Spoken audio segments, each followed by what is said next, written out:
बिस्मिल्लाहिर्रहमानिर्रहीम। Dear friends, आज हम पढ़ेंगे सब्जेक्ट के बारे में। सब्जेक्ट के बारे में भाई, सब्जेक्ट है क्या?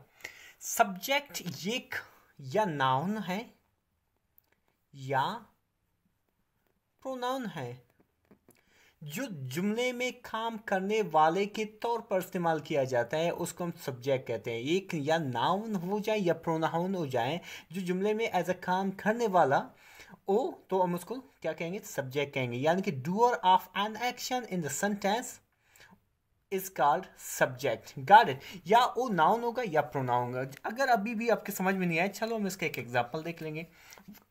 मैं कहूंगा अली प्लेज क्रिकेट। सही, अली प्लेस क्रिकेट। अगर आपको समझ में नहीं आ रहा है कि भाई यहाँ पे कौन सब्जेक्ट हुआ, वेरी इजी। यहाँ पे आपको सिर्फ एक सवाल पूछना है कि यहाँ पे भाई क्रिकेट खेलने वाला कौन है, या कौन क्रिकेट खेलता है? कौन है? अली है। सही, एक नाउन है। सही है, यानी कि ये क्या बना? हमारा सब्जेक्ट बना। Ali place cricket, Ali cricket खेलता है, यानी कि जो डूअर ऑफ एक्शन है, यानी काम करने वाला है जुमले में, वो क्या है? अली है। तो लिहाजा ये हमारा सब्जेक्ट बना। सही है। जो दूसरा इसका मिसाल ले ले, आप कहोगे आयशा आयशा कुक्स फूड। सही है। यहाँ पे फूड पकाने वाला कौन है? खुराक पकाने वाला कौन है? आयशा है। सही है। तो लिहाजा ये हमारा क्या बना? आयशा हमारा सब्जेक्ट बना। या शी कुक्स फूड, अभी शी एक प्रोनाउन है। सही है, तो वो हमारा सब्जेक्ट बनेगा। गॉट? वेरी इजी, ये हमारा सब्जेक्ट का डेफिनेशन बना। सही है। अच्छा, सब्जेक्ट की कितनी किस्म है? सब्जेक्ट की भाई 3 अकसाम है। जो पहली किस्म है वो है सिंपल सब्जेक्ट। पहली किस्म है वो है सिंपल सब्जेक्ट।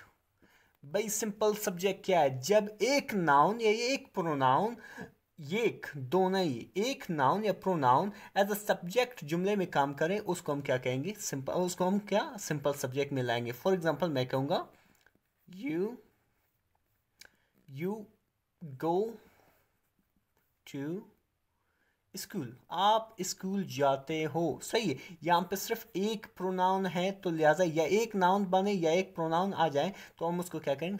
सिंपल सब्जेक्ट कहेंगे। आप इस तरह भी कह सकते हैं ई प्लेज क्रिकेट। यहाँ पे दो मिसाल मैंने दिए, एग्जांपल्स दिए हैं। ये दोनों सिंपल सब्जेक्ट में लाएंगे, क्योंकि इनकी जो सब्जेक्ट है वो वन है। सही है, टू नहीं है। जो दूसरी किस्म है हमारे पास, वो है कंपाउंड सब्जेक्ट।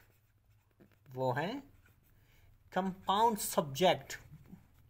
भाई कंपाउंड सब्जेक्ट क्या है? जब हमारे जुमले में दो नाउन आ जाए या दो प्रोनाउन आ जाए और उनके दरमियान एक कंजक्शन आ जाए, तो उसको हम क्या कहेंगे? कंपाउंड सब्जेक्ट कहेंगे। फॉर एग्जांपल मैं लिखूंगा Ali and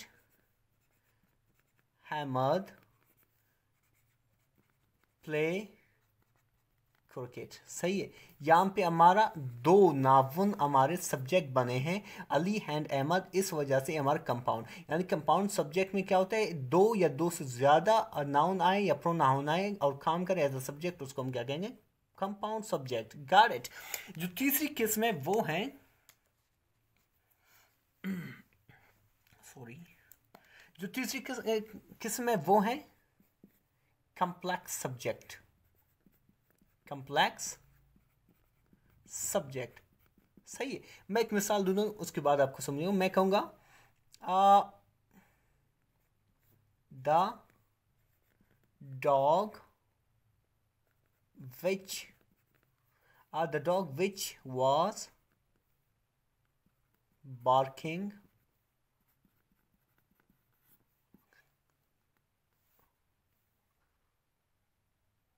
which was barking was killed। सही है। वो डॉग, वो कुत्ता जो भौंक रहा था, उसे मारा गया है। सही है, उसे मारा गया है। सही है। अच्छा, यानी कि यहाँ पे क्या है? डॉग मैंने लिखा, उसके बाद मैंने उसी डॉग के बारे में मालूमात दी, सही है, यानी कि वो डॉग जो भौंक रहा था उसे मार दिया गया है, सही है। यानी कि क्या है, मैंने मॉडिफायर्स इस्तेमाल किए। जब कोई नाउन या प्रोनाउन अपने मॉडिफायर्स के साथ इस्तेमाल हो तो वो हमारा कम्प्लेक्स सब्जेक्ट बनेगा, सही है, वो हमारा कम्प्लेक्स सब्जेक्ट बनेगा। या कोई नाउन फ्रेज हो जाए या किसी नाउन या प्रोनाउन के साथ उसके सारे मॉडिफायर्स इस्तेमाल हो तो हम उसको क्या करेंगे, कम्प्लेक्स सब्जेक्ट कहेंगे। I hope you got it. If there are any questions comes in your mind, you can comment it. Inshallah, I will reply you there. Thank you.